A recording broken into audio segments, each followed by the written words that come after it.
Karen is a descendant of Ferdinand Jackson, a formerly enslaved human at the Forks of Cypress. And Frederick Murphy, who is a documentarian and mental health therapist. He is a board member of the Slave Dwelling Project, James K. Polk Historic Site, Tennessee African American Historical Research Group, and the Forks of Cypress Descendants Group. And Tamisha Sales, who contributed a video to the presentation, could not be here today.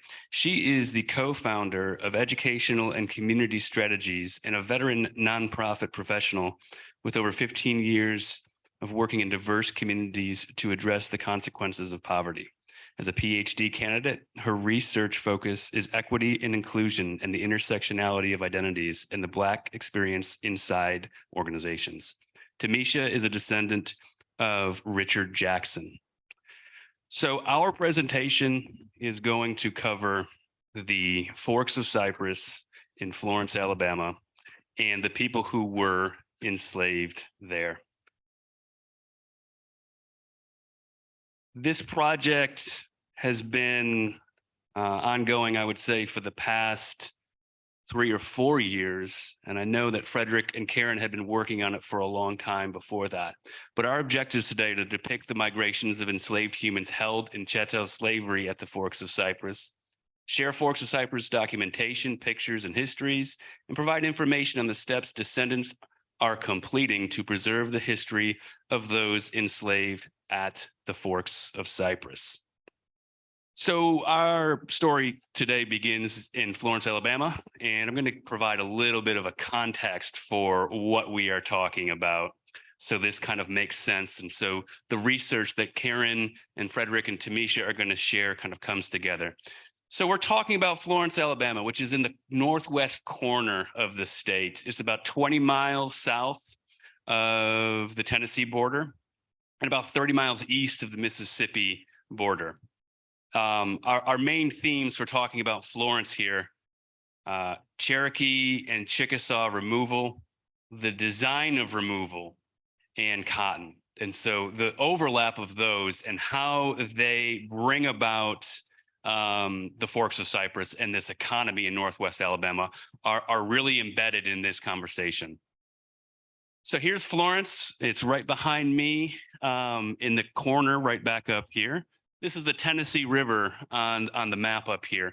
The Tennessee it flows southward before it turns to go up north. And this is important because it flows into the Ohio River right up at Paducah, right before the Ohio empties into the Mississippi, which means that Florence in Alabama is connected via water to Memphis, to Cincinnati, to New Orleans. So Florence was really sought after as a place of commerce because boats could get to Florence, and it was actually the furthest they could go on the Tennessee River. So it's difficult to see in any map, but we call it Muscle Shoals, and we call it the Shoals for a reason. There's 40 miles of rocky, fast-moving water that prevented boats from going any further up to Decatur or Huntsville, and this is in the early 1800s. But obviously, Native Americans had lived in the Tennessee Valley for about 12,000 years. The valley is filled with village sites, burial and ceremonial mounds, and sacred spaces still to this day. But in the 1800s, as the demand and price for cotton increased globally, planters looked for more land in river valleys to grow their crop. Planters and their friends helped to engineer the removal of the Cherokee and Chickasaw to create room to build plantations and bring enslaved people to plant cotton. Florence became a city because it was the furthest place that boats could safely travel and connect to the Ohio and Mississippi rivers. So just to go back there. It was chosen by the Cypress Land Company. There's a group of 8 men that purchased land from the government, laid out the city of Florence, and sold lots to settlers, often on credit. Many of the men who formed the Cypress Land Company had direct ties to government agents that had worked to negotiate treaties with the Chickasaw and Cherokee that saw those nations sell their land, often in unscrupulous deals, which we're going to talk about in a minute, to the federal government. The goal of this company is to make money, put their investors in places of power within the emerging political landscape of Alabama. In fact, the land sales were so robust that it led to the panic of 1819 because so many people purchased on credit. So this huge demand, we call it in Alabama, we call it Alabama fever, people rushing into the area to purchase land. James Jackson of the Forks of Cypress was a part of that. He was also connected to future President Andrew Jackson, and we're going to talk about that connection in 1 second. So Alabama fever, the settling of Florence, one of the members of that group, that Cypress Land Company, is a man named James Jackson. He was born in Ireland. He immigrated to Philadelphia and later settled in Nashville. He became a merchant in Nashville. This is a photograph of his house, and this is what a lot of the presentation is going to focus on, is this building up here referred to as the Forks of Cypress. He named his plantation the Forks of Cypress because it's at the junction of the Little Cypress and the Big Cypress Creek, just north of Florence, Alabama. But before all that, Jackson he's living in Nashville, and he marries a woman named Sarah Sally Moore. Sarah is the great-granddaughter of Roger Moore, who owned over 60,000 acres of land in North Carolina and enslaved over 250 people at his Orton plantation. James also became a friend of Andrew Jackson in Nashville. James is involved in banking and merchandise, so he's very much trying to work his way up in the world. He marries somebody who provides a lot of wealth for his family, and he becomes friends with somebody who is really shaping the political landscape at this time, Andrew Jackson. When James joins the Cypress Land Company, his role in it, he actually reserves lots for Andrew Jackson. When James moves to Florence in 1820, he becomes more involved in politics, cotton, and horse racing. In Florence, James serves as the manager of Andrew Jackson's Melton Bluff plantation, which is just down the river from Florence. He joins the Alabama General Assembly, and his first act, very important act, was to propose a resolution supporting Andrew Jackson for the presidency in 1824. So Jackson and Jackson are connected. They seem to have a very symbiotic relationship, certainly moving into the early 1820s.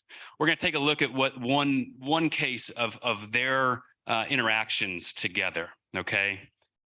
Andrew Jackson, he is involved with their mutual friend John Coffey in the negotiation of the 1816 treaty with the Chickasaw.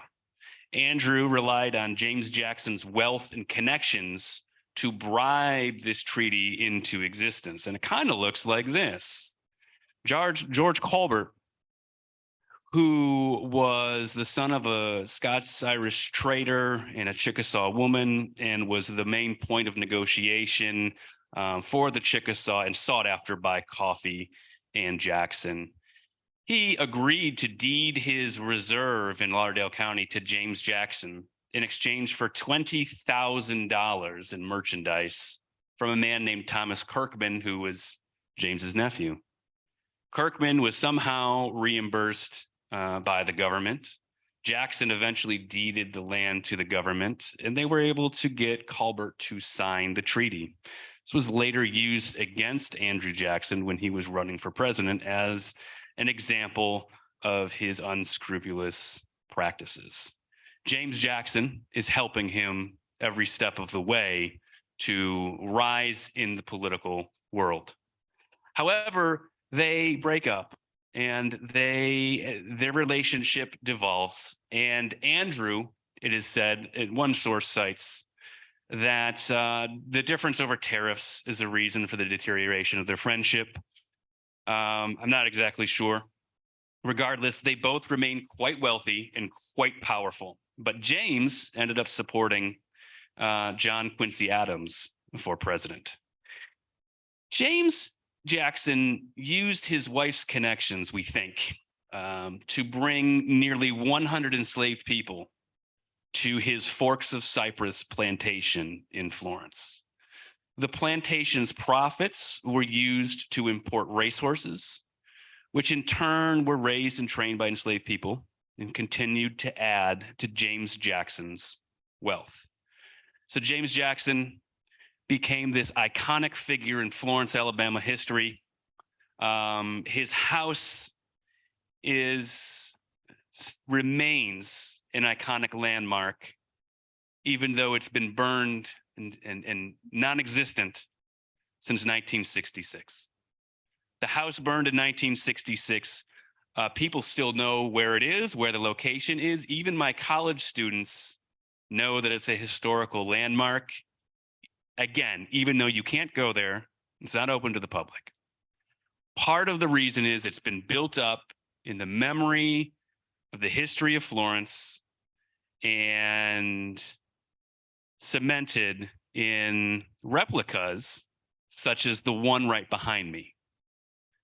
This is actually a replica of the house that was built in 1983. It's supposed to be a reproduction of the Forks of Cypress with the addition of a drive-through bank availability in the back of the house. It was not originally on James Jackson's mansion. This was built in 1983. And the historical marker commemorates, of course, the house and James Jackson and the reproduction. Tourists stop by and visit it. Students take prom pictures in front of it. Understanding this in Florence, Alabama, I remember Frederick's reaction when he first saw it. And that's a similar reaction that people coming in from out of the town have it. In the city, it's much more that memory of James Jackson is really, really entrenched. But shifting this narrative has been the work of the bulk of what Frederick and Tamisha and Karen have been doing. But in this replica often leaves out the story of the people who built the Forks of Cypress, who built the Jackson's wealth, and built the city of Florence, which is why it is crucial that we hear from the descendants of those people as we continue to shift this narrative. So at this time, I'm going to turn it over to Frederick, talk about some of the amazing research that he has been working on.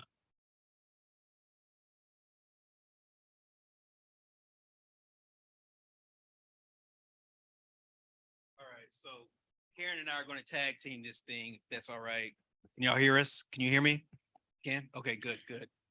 All right, so like Brian had mentioned, my name is Frederick Murphy. He is Brian Murphy, but there is no correlation there. I always like to joke about that. And like he said, I was taken aback when I first visited Florence and I saw this bank, and I'm like, and I saw the pictures previously via the Habs resource of the Forks of Cypress, and I was like, wow, like you guys really can't let it go, right? Like you guys really can't let it go. But Karen and I are going to be talking about some of the initiatives that we started and some of our the historical research that we had been doing prior to in our home state of Tennessee, to kind of weave all these things together. And then we'll have the video for Tamisha that she's going to be discussing as well.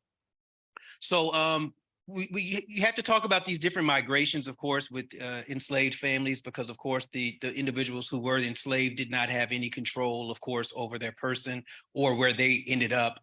So the areas in which we both grew up, Montgomery and Dixon County, Tennessee area, the county was named for John Montgomery, which was a soldier in the American Revolutionary War, an early settler who founded the city of Clarksville. It was organized in 1796 when Tennessee and North Carolina became a state. Clarksville grew rapidly because of its access to the Cumberland River. And because of the rich highland rim soil that produced the acclaimed dark fire tobacco in 1788, the town was designated a tobacco inspection point to help ensure the quality of tobacco shipped to the market. Now, one of the things that when you talk about Middle Tennessee and the institution of slavery, you don't necessarily really consider cotton. We were more of a tobacco town. And what I think a lot of people are starting to uncover, and I was somewhat aware of, but not to the magnitude of what I know now, based on us doing this research, are the iron furnaces that were in that area, in that Middle Tennessee area. And so those iron furnaces were not only in Montgomery County, Tennessee, but also in Dickson County as well. In 1803, Dickson was formed from Montgomery and Robertson counties. The county was named for William Dickson, a Nashville physician and statesman who served in Congress. So that's just some context about the two counties that the individuals who were enslaved at the Forks of Cypress soon inhabited. And then Okay. I'm gonna go. No, go ahead. Okay. So our ancestor Ferdinand Jackson was born in Florence, Alabama. He's my third great grandfather, Frederick's fourth great grandfather. And we have that Ferdinand connection. You can go ahead. Yeah, so the surveyor, if I got that right, Brian, the surveyor of the city of Florence was named Ferdinand Sononer.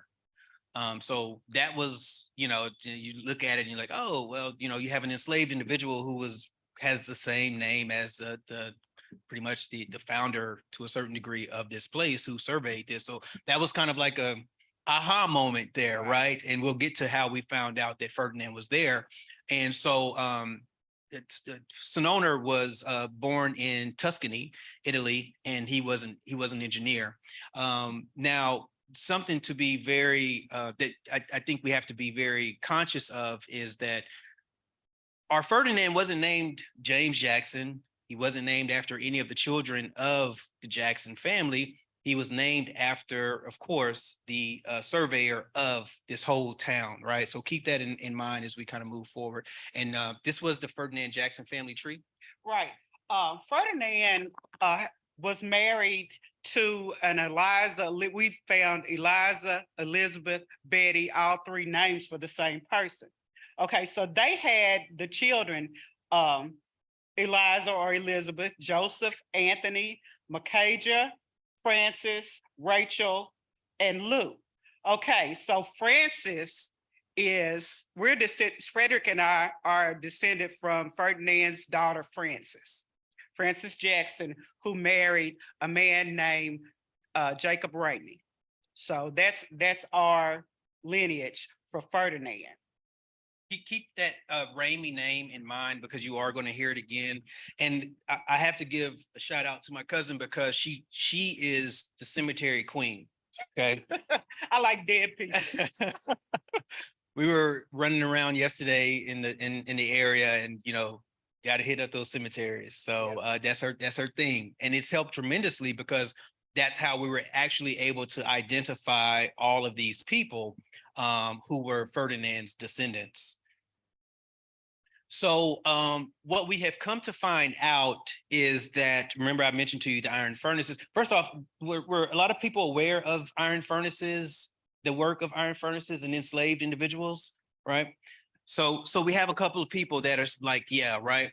So unlike West Tennessee, when we talk about Memphis, Nutbush, that West Tennessee, Brownsville, that West Tennessee corridor, king cotton all day, every day. They're sending it up and down the Mississippi River. But unlike West Tennessee, Dickson County's soil and climate, it wasn't conducive for growing king cotton efficiently. So iron furnaces were the leading source of economic growth for enslavers. By the start of the Civil War, wheat, rye, oats, corn, and tobacco had overtaken cotton in the economic importance in that specific area. And that's because a lot of those plants, a lot of the furnaces had shut down. I think that the only one that was remaining after the Civil War, actually I know, was Cumberland Furnace. And I had a great grandfather by the name of Clarence Lau that worked there up until the 30s.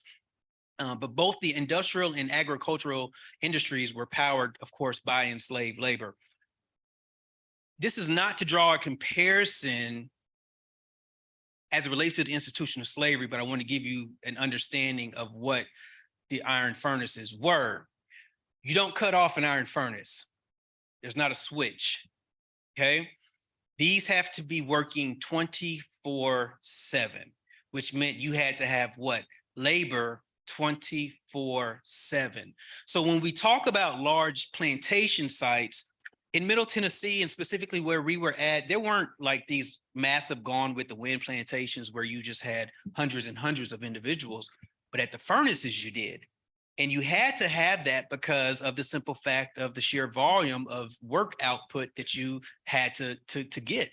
Now, when we talk about the furnaces, they're building ammunition, they're building various things out of pig iron, whether it's for protection or whether it's to execute, harm onto others, because bullets were also part of that. And these furnaces also provided ammunition during the Revolutionary War as well. So these iron furnaces were always on 24/7. You had to have people that were chopping the wood. You had to have individuals that were doing the pouring. There was just so many different things in which individuals had to do in order to keep these furnaces going.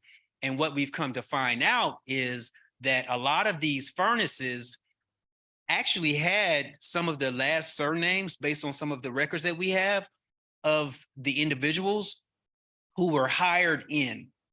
Okay, so these iron furnace enslavers were getting people from across the South. So it just wasn't there in Tennessee, because you wouldn't have had enough labor to pull from each one of these different farms, because you still had to have individuals that were doing the agricultural work. So these folks were going to Louisiana, they were going to Alabama, they were going to all these different places and contracting their enslaved labor out. So how did that help out the enslavers that were in these other areas? Well, you didn't have to house them if you hired them out because they were gone away, right? You're able to turn a profit. And it was just very beneficial for you to have that type of contractual agreement with individuals, even if you had to send your property out of state. Okay, so just keep that in mind. This is a picture of Cumberland Furnace, and this is the actual office building to the far left, and which looks like a house. And actually, somebody lives in it right now. This that right there. And this, I was told, was a storage unit for the furnace.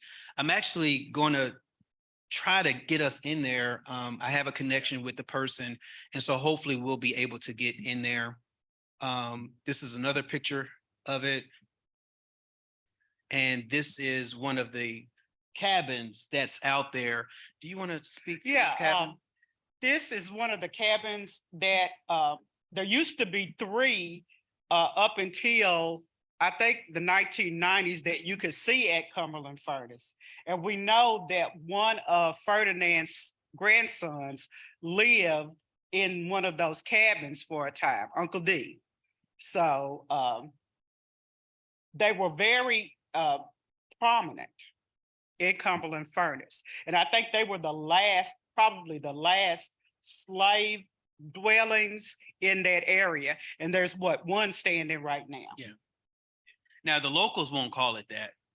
No, they don't call it a slave. They don't call it that. They just call it a cabin. Right. They're taking things from the aspect of after emancipation, you had multiple people from different ethnic backgrounds living in them. But what about prior to? Right. Right. So, we're smart. And so last year I was going through my great grandmother's picture album, her photo album, and I found this picture. And I asked her daughter, who's still living, my Aunt Polly, and I said, "Hey, what is this picture?" And she says, "Well, those are a bunch of our relatives. They worked at the furnace." And I was like, "Oh, okay, obviously post-emancipation. But these are relatives that were, still in charge of the wood process and delivering that there to the Cumberland Furnace. And this right here is at Cumberland Furnace. And Cumberland Furnace, it's not just a standalone like Furnace, it's also, well, Cumberland City is It's different. Okay, so it's different. I'm sorry. Can you explain that then? Cumberland City is located toward Clarksville on the Cumberland River, where the tobacco was shipped. Mhm. Cumberland Furnace was a rural community and still is a rural community. Okay, so that's the difference. So Cumberland Furnace was actually a small town that was there. Actually, until the Mineral Railroad that ran from Clarksville ceased to operate, Cumberland Furnace was probably the biggest city in Dixon County. Okay. Because Cumberland Furnace had several schools. Cumberland Furnace had they had all the commerce, they had stores, they had company stores, they had lodging for the furnace workers. So until that Mineral Railroad stopped running in the 1930s, Cumberland Furnace was really a large bustling area. Okay. So how we made the Florence, Alabama, it should have said connection after that, so my apologies. So Karen and I's research kind of stopped at Ferdinand, us just not knowing what happened to him at all. We were able to go forward, but we weren't able to kind of go back to identify more information about Ferdinand. And actually, we couldn't find Ferdinand anywhere after, we couldn't find him at all. No, we couldn't find. All we had was a name on a death certificate. Yeah.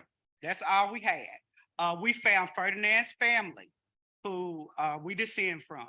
The wife, Elizabeth, and the children still living in the 16th district of Montgomery County, which is an area called Cabin Row, and we'll get to that in a minute. Yeah.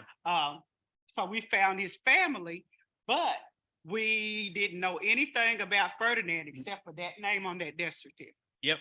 And it wasn't this death certificate initially that the red flag went off, that the alarm started. When we were able to find this death certificate of one of his kids, we were able to identify Florence, Alabama. And if you've done research, oftentimes it just has the state.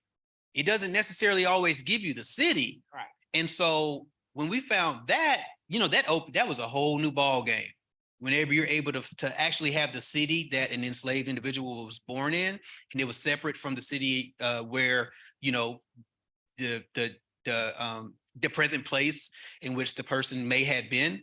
And so this was his son, Cajal, Macaja, and you'll see that. And on the death certificate, he literally states that his father was born in Florence, Alabama, and currently at the time in which he passed, he lived in South Side. And do you mind telling them about the South Side community? Okay. And another thing with the death certificates that I was able to find out, when we found the Florence, Alabama, I started going back and looking at some of the other death certificates that I had. And I would notice that there were several Jacksons from Alabama. They didn't all say Florence, and they didn't all have a name of a parent, but they were from Alabama. So I had all these groups of people who were in Cabin Row that were named Jackson from Alabama. Yeah. Do we have the slide about the Cabin Row plantation? I believe we do. Yeah. Okay.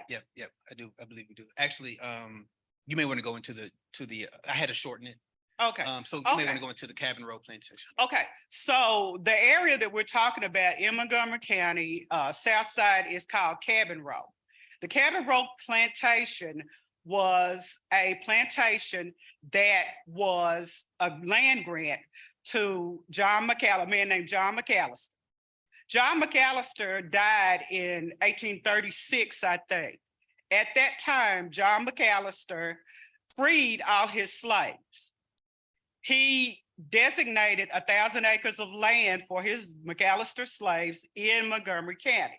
Okay, of course, at that time, slaves could not remain in the state of Tennessee once they were free. So he moved that group of slaves to Gallatin County, Illinois, where those McAllister slaves, their descendants are still there. In the meantime, his plantation, Cabin Row, was run by a man named Thomas Batson.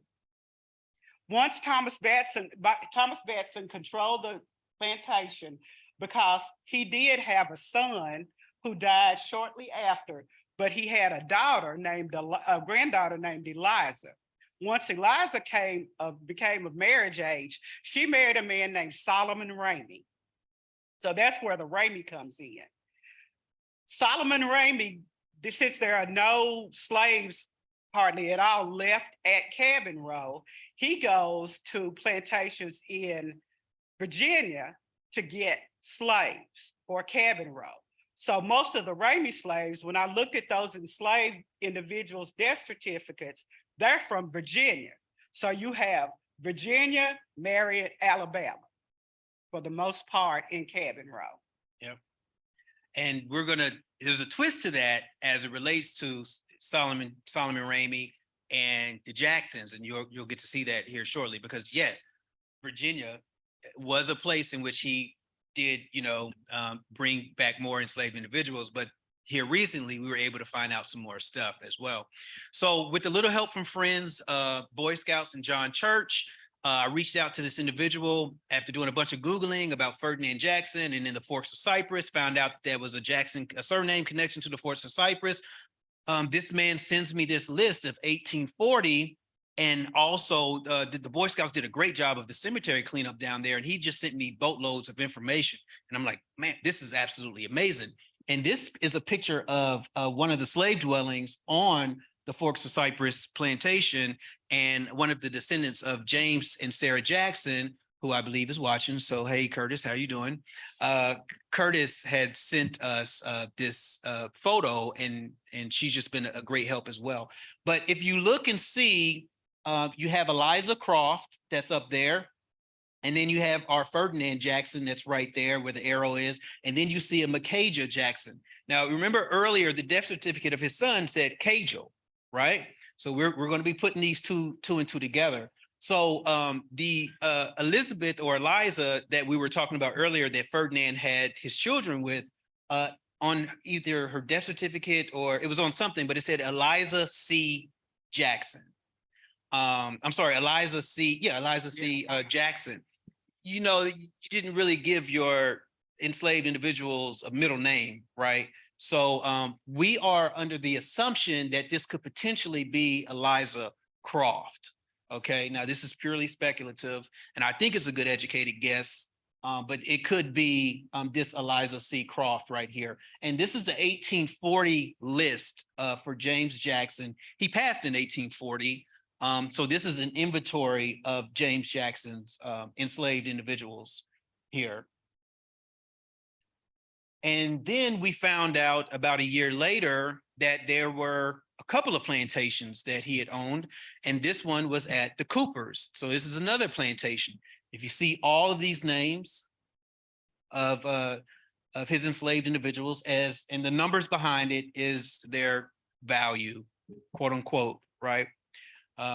That's their value that's there. And what we're also finding is that some of these names overlap because they were sending them to each one of these plantations. They were just literally shipping them back and forth from Tennessee, Mississippi to Alabama, Tennessee, Alabama to Mississippi. I mean, it was a very well-oiled machine. And I'm you sorry. said, wait, Go ahead. go Yep. back a second. You see it says Eliza Croft and child. Some of those children were born before emancipation. So we think that this Eliza Croft was the Jackson, was married to Ferdinand, and also on death certificates for some of her children, the mother's birthplace was Mississippi. Yeah. So that in itself it's a lot of homework you got to do with that, right? Another one, as you see right here, this site was the Coopers, and this one is the Doyles. And again, a list of names. Now, what you're going to notice is that, well, obviously there's a lot of names. So we're adding up this 3 different plantations. The Forks, you've seen the list at the Forks. This is here at the Doyles, and then the other one is at the Coopers. So this is all in 1840, right? So these are the 3 functioning plantations that he had. We would assume that there was someone that was overseeing, of course, those plantations that were down in Mississippi. So want to go back to the name, back to Micajah. we really believe that this Macasia may be the brother of Ferdinand because of what it is that you saw earlier of Cajal Jackson, which was the son of Ferdinand. And if you look right here, it says James Jackson and Sarah Jackson, who was the enslaved, who were the enslavers of Macasia, James and Sarah, right? So we know that this is the same Macasia. He literally named his children after the enslavers, which is wild to me, but I didn't live during that time period. And it was very, yeah. Sometimes I have found entire families named after the slaveholders' family. Yeah. So that was a common practice. It's not one that I like, but Yeah, Yeah. it is what can't it do is. can't do nothing can't do nothing with it. In this specific situation, it has helped, obviously, right? So we see this. So this is like another huge hint, right? As we kind of like tie these pieces of the puzzles together. And so recently, I was able to go to the University of North Carolina and go to their to some of the archives there. And remember how I mentioned to you all that we didn't know much about Ferdinand Jackson? Well, I thought that he may have been somewhat special because he had the same name of the surveyor of, the Florence. Until I got to the Louisa Furnace book, and this was another furnace that was there. Louisa Furnace was there, and then Cumberland Furnace. Go ahead. Yeah, the Louisa furnace was located very near to Cabin Row. Yeah. Yep, right there. And so this was the account book from 1831 to 1860. And this was solely dedicated, this ledger, for the merchandise that the enslaved individuals, things that they had purchased, as well as you see right here for work on Sunday. So they were getting paid to work. So familiar names in the book. Here are the Jacksons over here. You see Ferdinand right here. And also along that, and this is the actual book that I was able to take pictures of.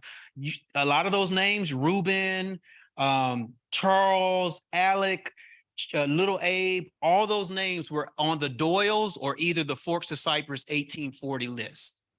So this was like literally us hitting the gold mine because we just did not know. And we didn't even know that Ferdinand worked at the furnaces. I thought that he possibly had a more esteemed position to a certain degree because after the Civil War, he's living back at the Forks of Cypress. And then if you look over on this list, you see Jack, Levi, Peter, Wash, and a bunch of other names that were also listed on the 1840s Doyle's list, the Mississippi list, as well as the Alabama list. So what has happened here? Solomon Ramey either hired out or purchased the enslaved individuals from the Jackson family.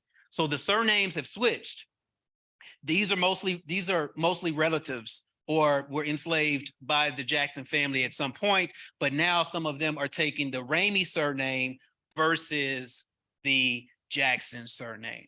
So this helped us tremendously because we knew that the Rameys and the Jacksons had such close ties down there from our ancestral lineage. And also some of these could also be the children of those original Jackson slaves, because like I said before, a lot of them married Rameys. Yep. And so Solomon D. Ramey had a stake in the furnaces and worked with the Jackson and McKiernan Company. And if I'm not mistaken, this McKiernan individual was the son of the person who Peter Steele, are we familiar with Peter Steele, Underground Railroad? Maybe a little bit. William Steele. All right. This is William's brother. And to my understanding, this McKiernan's father was just the worst of the worst as it relates to how he treated his enslaved individuals. So Peter Steele escaped the institution of slavery and was able to get back to Alabama. He actually escaped it twice, was able to get back to Alabama to retrieve everyone except, I believe, a grandson. So he was able to do that, but a grandson is one that stayed there at the plantation site. And so this tied a lot of the pieces of the puzzle together for us, because we know that all these folks are mostly relatives. So in 1867, Ferdinand is back in Alabama, and this is the U.S. voter registration list in 1867, and he's listed right there as Ferdinand. And then right up there, you see who? Macasia. Macasia is the second name right there. So they're still, connected in some way, shape, or form. And then he's back at the Forks of Cypress. I believe this is the 1870 census, yes. And he looks like he's married to a Fanny Jackson. And this is something that we discussed also, because we believe that Ferdinand might have been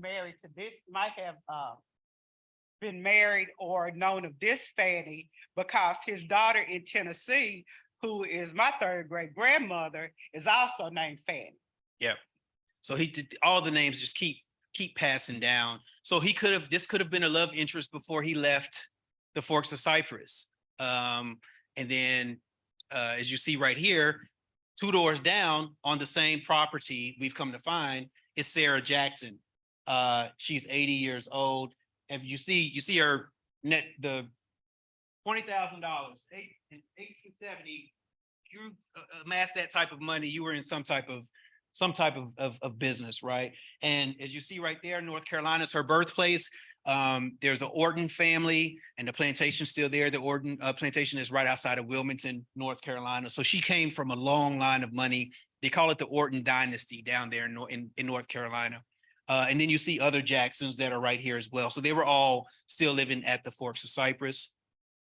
And this is the death notice that we have of Ferdinand Jackson, old Uncle Ferd Jackson, a worthy colored man of the old time school, died last week, aged over 80 years. He was a faithful old servant to the Jackson family, and his death removes an old landmark of the past.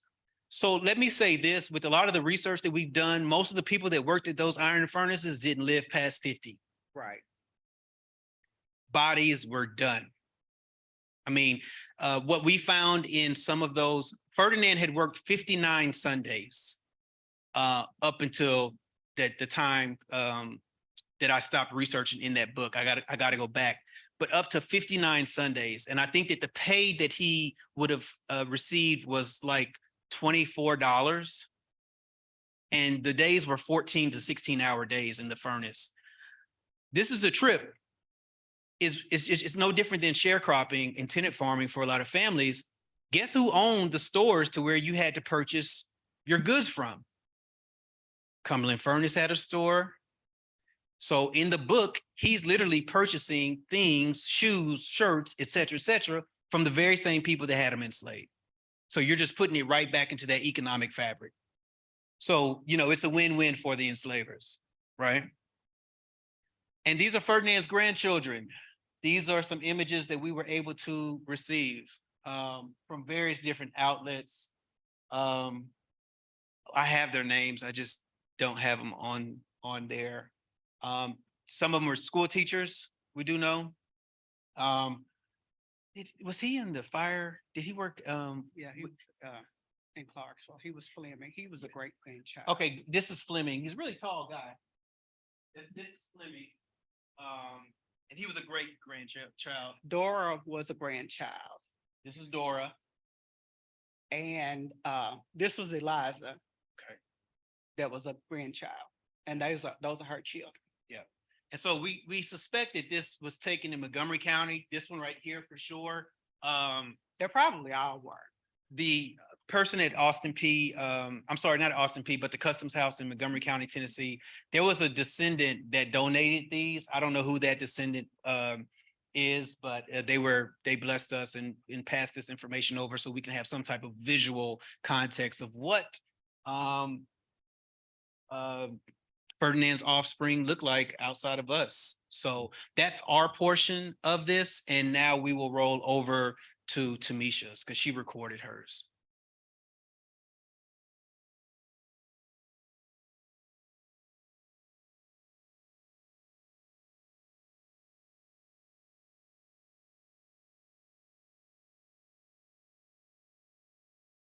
Hello, I'm Tamisha Sales, and I apologize for not being able to be there in person. Work called me to Baton Rouge, Louisiana.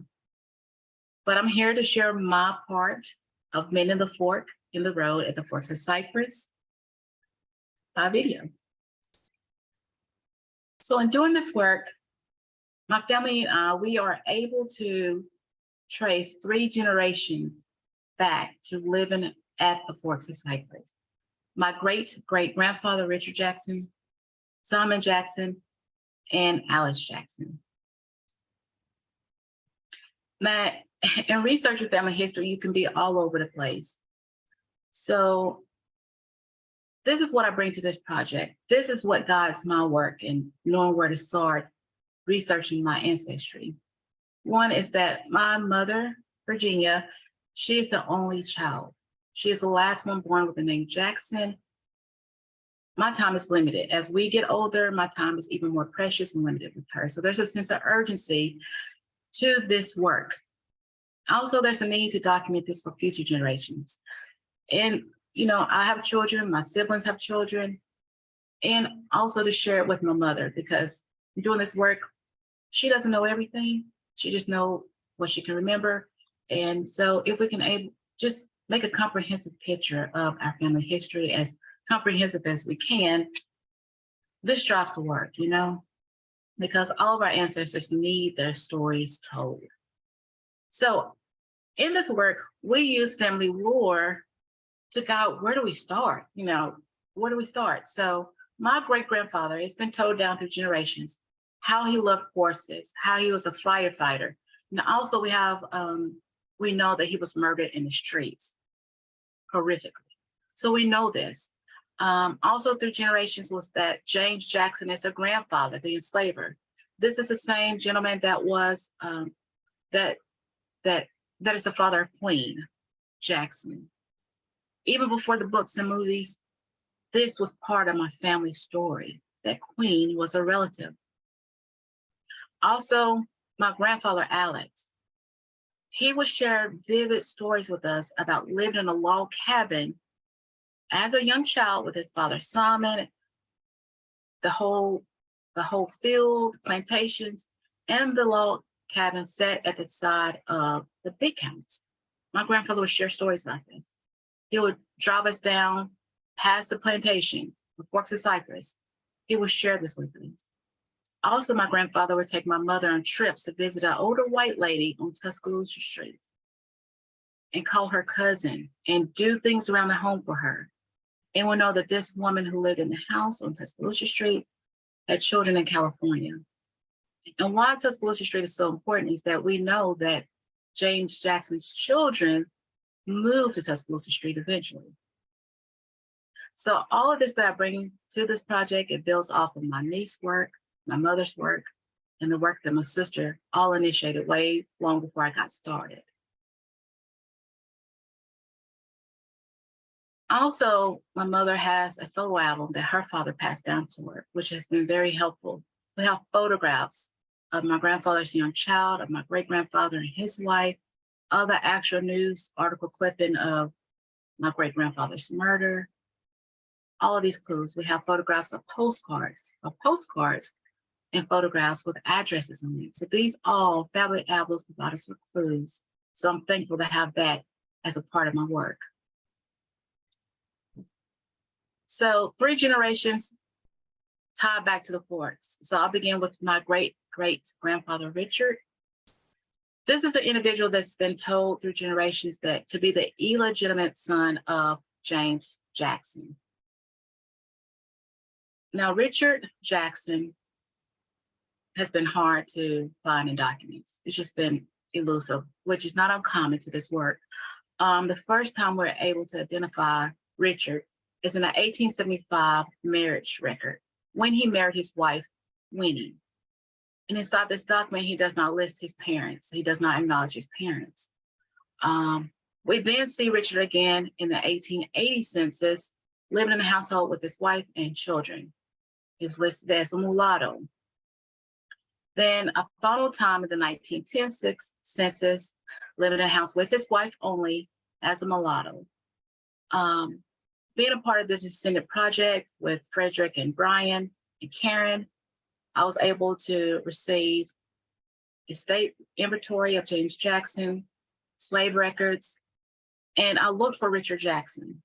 There are Richard Jacksons listed within it, about 2 of them, 2 Richard Jacksons and a Dick, but their date of births do not align with my Richard Jackson. They're much older, one born in the 1700s, one estimated to be born in the earlier 1800s. So 1850 and after, when my Richard Jackson was born, are the dates that I know he was born. It's not aligning with the slave records that I've accessed so far. So I still have work to do on figuring out who were the parents of my Richard Jackson, if possible. Now, one thing I did identify about my Richard Jackson was that he was well known in the community. He was a barbecue expert. People from all over came to taste his barbecue. And when he died, there were several articles written in the newspaper about him being ill. And when he finally died, and it's sent in there that says Richard was a distinct type of old time Southern darky. He had many friends among white and colored people. He knew people all over. He was a very popular man. So we know this about Richard. So we find it kind of odd that the documents, his parents weren't listed, even on his certificate of death. The full name of his father, not listed. The birthplace of his father, birthplace of his mother, not listed. And at this time of his death, he still had a wife. He still had people who knew him and knew about him, but they are obviously left blank for a reason. We do not think it's because no one knew. We think it's for a reason, like all the other documents that we have found so far. So the family lore of him being a son of James Jackson is still to be up in the air. Also being a relative of Queen is still up in the air. But one thing that we do know is that in 2016, my mother completed an ancestry DNA just for fun, not even with our ancestry in mind, not even trying to figure out where we descend from. And her results show that she was nearly a quarter Irish. She descended from Ireland, ancestry in Ireland. So my mother was like shocked, not thinking anything of it, how it may be tied back to James Jackson. Also showed her potential relatives all over the country.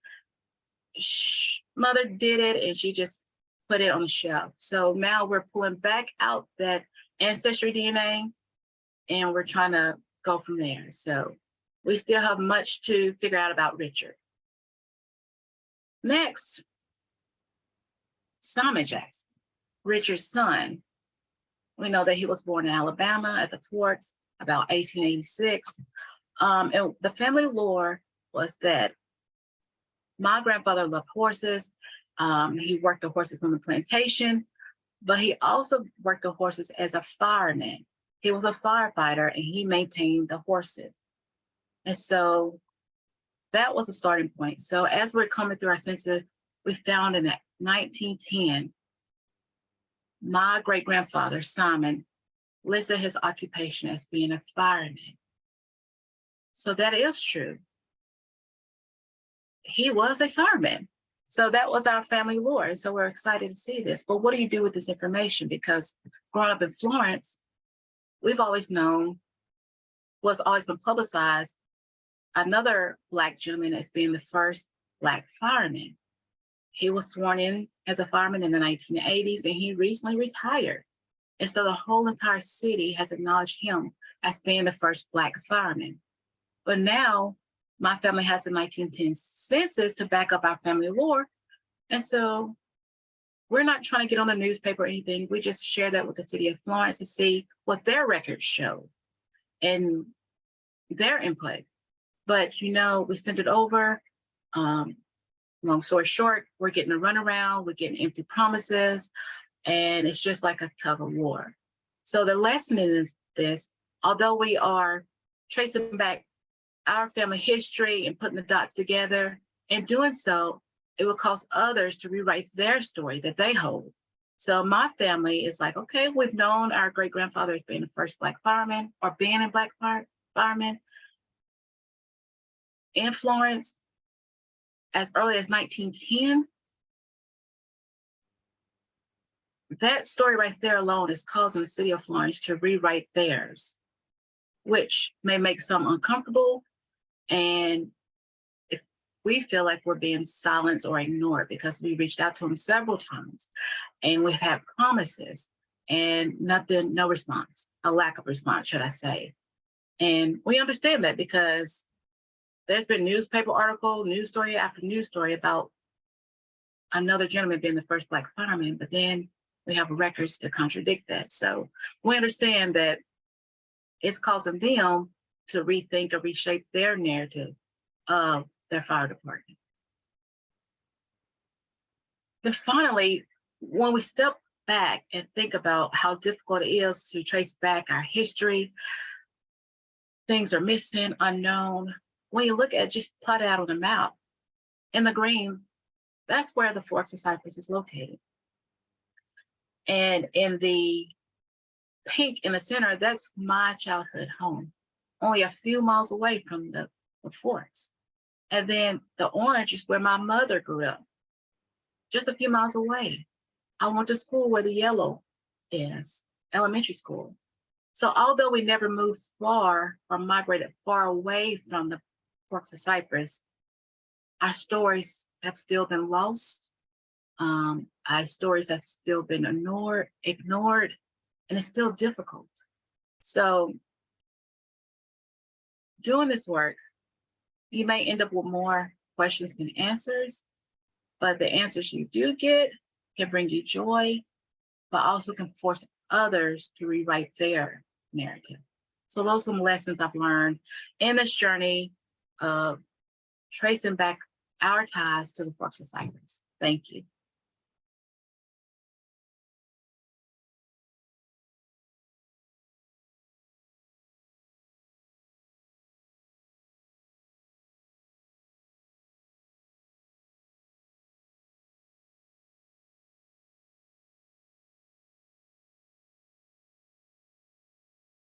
Okay, now. So the James Jackson she's talking about is James Jackson Jr. So I don't want you all to think that the ghost of James Jackson came out and yeah. So that's what she's talking about. And Tamisha does great work.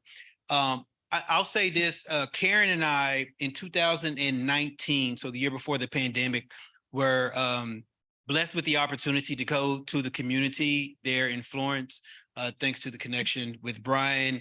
And we gave a presentation there in the community for the Forks of Cypress and our connection, kind of weaving the different patterns of migrations and making it more tangible and understandable for the people that are there. And we were blessed to be given I guess certificates and some acknowledgement as being one of the founding families there in Florence, Alabama. So there's some people that are there in Florence, Alabama that are really working very hard with trying to create a more inclusive narrative and give the descendants of these formerly enslaved individuals some types of agency within the community, even though we may not be from there. And we do have some other descendants of Ferdinand Jackson that are here. So if you all don't mind standing for me, please.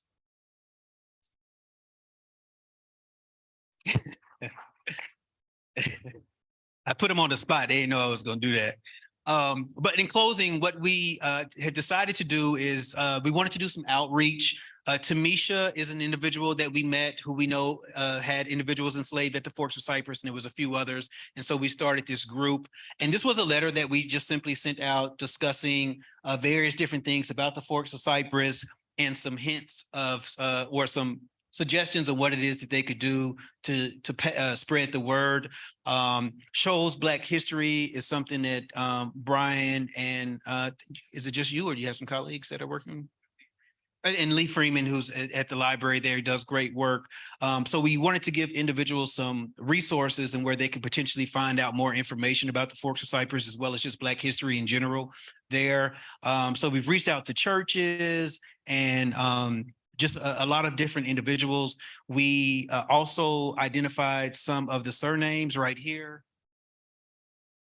So we wanted to let individuals know that just because they don't bear the last name Jackson, that there could still be some type of connection via these surnames. And this is hopefully still circulating there in the community. We do have a Facebook group as well that's focused on the enslaved descendants of the individuals there at the Forks of Cypress. And that closes out our presentation for today, and look forward to any type of questions that you all may have.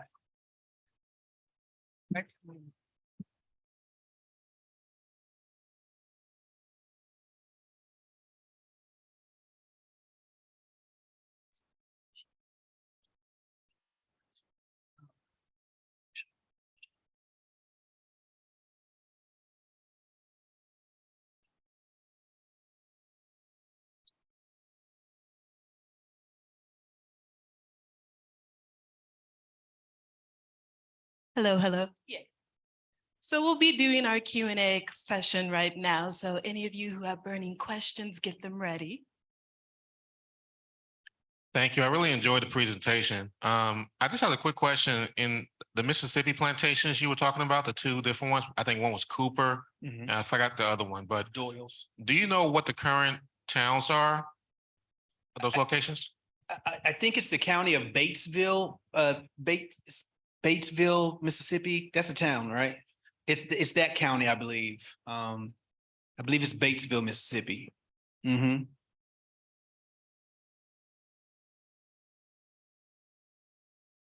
One of the things about Cumberland Furnace is they still have, if you can drive through Cumberland Furnace today, and on the right side of Highway 48 there, you can still see the big iron ore mines with big rock walls, and where they still have the mines there, where they actually mine the ore out of the hills there. And now I think it's turned into a storage facility. It's been several different things over the years, but it's amazing just to be able to see that still there. Absolutely. Yeah.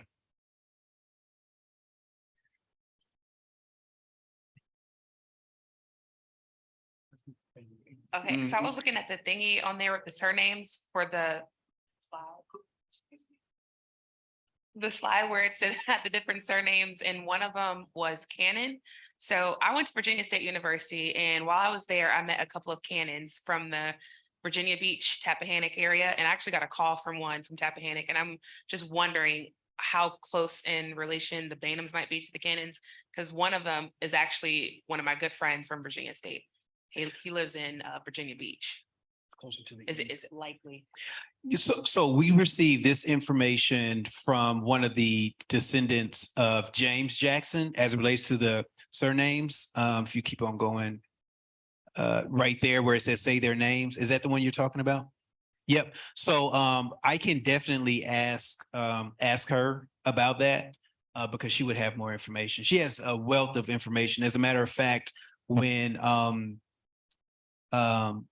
Alex Haley was researching there in Alabama, he actually stayed at their home and had dinner and everything, and they actually have video of him being there.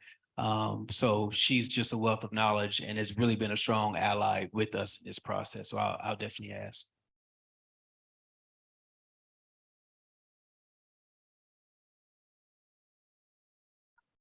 For the very informative presentation and for all of your work and research. You said something today that I never really thought about.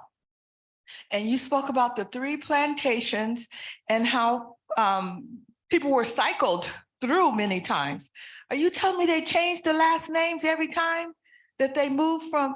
Not every time, but that makes it even more difficult. If you move from one plantation, or if you were enslaved at another, and then you took on the name of that enslaver and then moved again into, oh my God. I'd never really thought about that, how that would really impact the research. You know, what I think is what happened with that, with the ones who actually took on the Ramey name. Again, a lot of these furnaces went defunct at the start of the Civil War because, you know, of everything that was happening. You had individuals who were seeking their freedom, so they were running away over the Union lines, et cetera, et cetera. So my thought is that the ones who eventually ended up being Ramey's, they were just actually sold to Solomon D. Because Sarah Jackson she never lived in that town. She always stayed and ran the Forks of Cypress after James Jackson had passed. So in the 1850 census, she's still there with about 80 or 55 to 80 enslaved individuals, 1860 census. So she probably, and I hate to say it, offloaded some of her property and just sold them over because she was not able to, or the family wasn't able to make any more money off of them because the iron furnaces had shut down. So what are you going to do with all of these people that are left there? You just, you don't want to take care of them.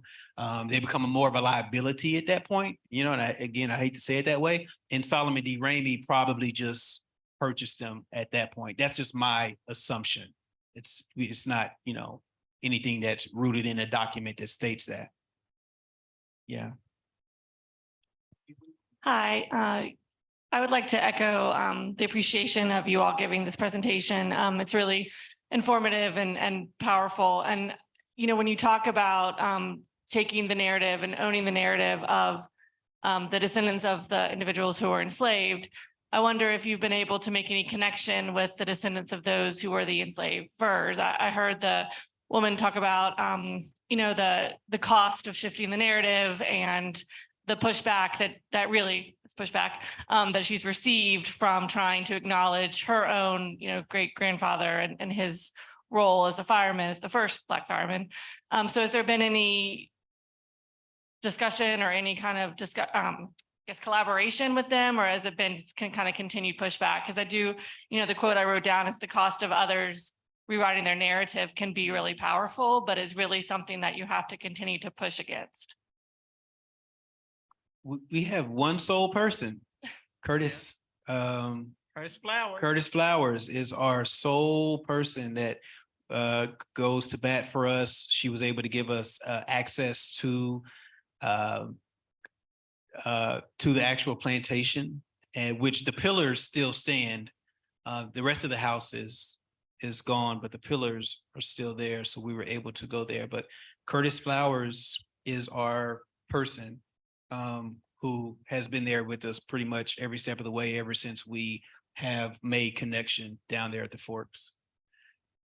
Yeah, she actually made it possible for us to visit the cemetery. I still talk about cemeteries. That's my thing. So we were able to visit the cemetery, see the plaques that were created for the cemetery, for the enslaved individuals. We went to her home. She was able to show us artifacts from the Forks of Cypress. And I think lasagna. Excuse me? Cooked us some lasagna. Yeah, she cooked us some lasagna. And she actually, I think it was one of her grandsons that was in that group of Boy Scouts that plotted out the cemetery. Yeah. Now, real quick, I might put her on the spot. So Karen has another hypothesis on how Solomon D. Ramey may have gotten those individuals. I would love to hear that. No, I'm just about the names. Yeah, about the names. A lot of the times they took the names so that they could identify where they came from. And I think that's why we have so many Jackson ancestors in that Montgomery County area, simply because they kept the Jackson's name, even though they might have been owned by the Rameys or they might have been owned by the Batsons. They still kept that Jackson name.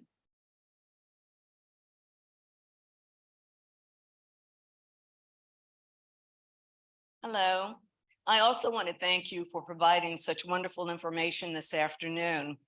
My family roots are in North Carolina, and so every time you mention North Carolina, of course, my ears perked up.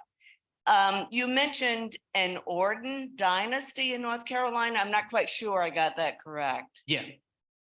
Yeah, so the Orden families, their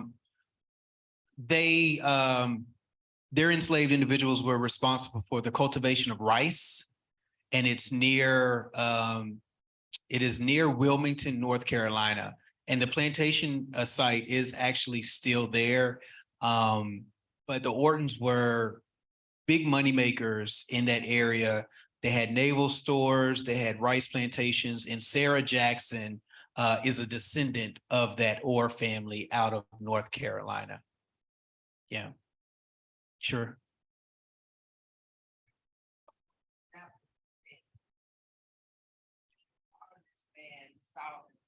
Mhm. And I remember my son told me, he's 60 years old now, that when he was growing up, he was Solomon D.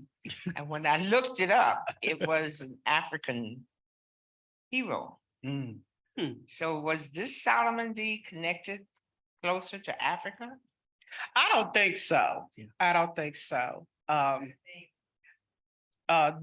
This Solomon D was from Virginia. Yeah. So I'm not, I don't think he had an African connection at all. But there were two Black Solomon D. Rameys born at that Cabin Row plantation, just to give you that a little bit. Yeah. We actually visited the Ramey plantation. I'm sorry, the cemetery. No, I called you, but it was myself and Tracy. Right. So we know where, it's a small community, so we know where all these people are buried, and you know, it was really an insulated type situation to where you can pretty much trace your history by walking some of these cemeteries. Yeah.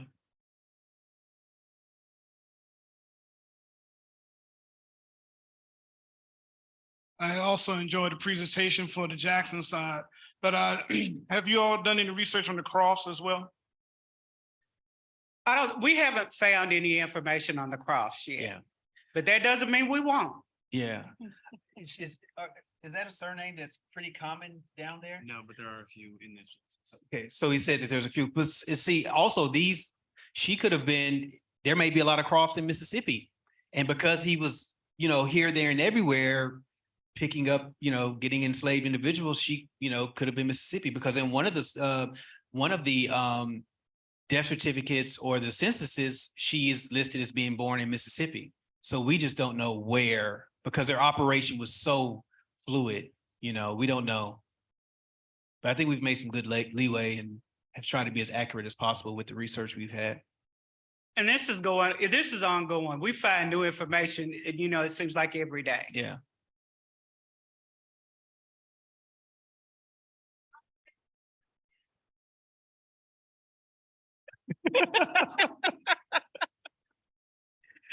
I think I've probably been doing it about 20 years. I'm a little bit older than Frederick here. Yeah. Probably about 20 years when I started actually looking at death certificates, just trying to find out about my own family. But what I found out is, as I was tracing my own family, I was tracing the whole community. Yeah. So yeah, probably about 20 years I've been doing this off and on. She is understating how much work she's done. She has Excel sheets of every cemetery in this area with all these different families, surnames, and so she's just done tremendous work. And you know, she passes it along. We try to share as much as possible with our community and our family. And so a lot of this work has been able to you know, be brought to life due to her going into these cemeteries and tracing these families. Okay. Let's give our panel a round of applause. Thank you so much for this insightful information. Thank you all. Brilliant presentation. So we're going to prepare for our next presentation, Life in the Reservation, Community University Partnerships for Public Research.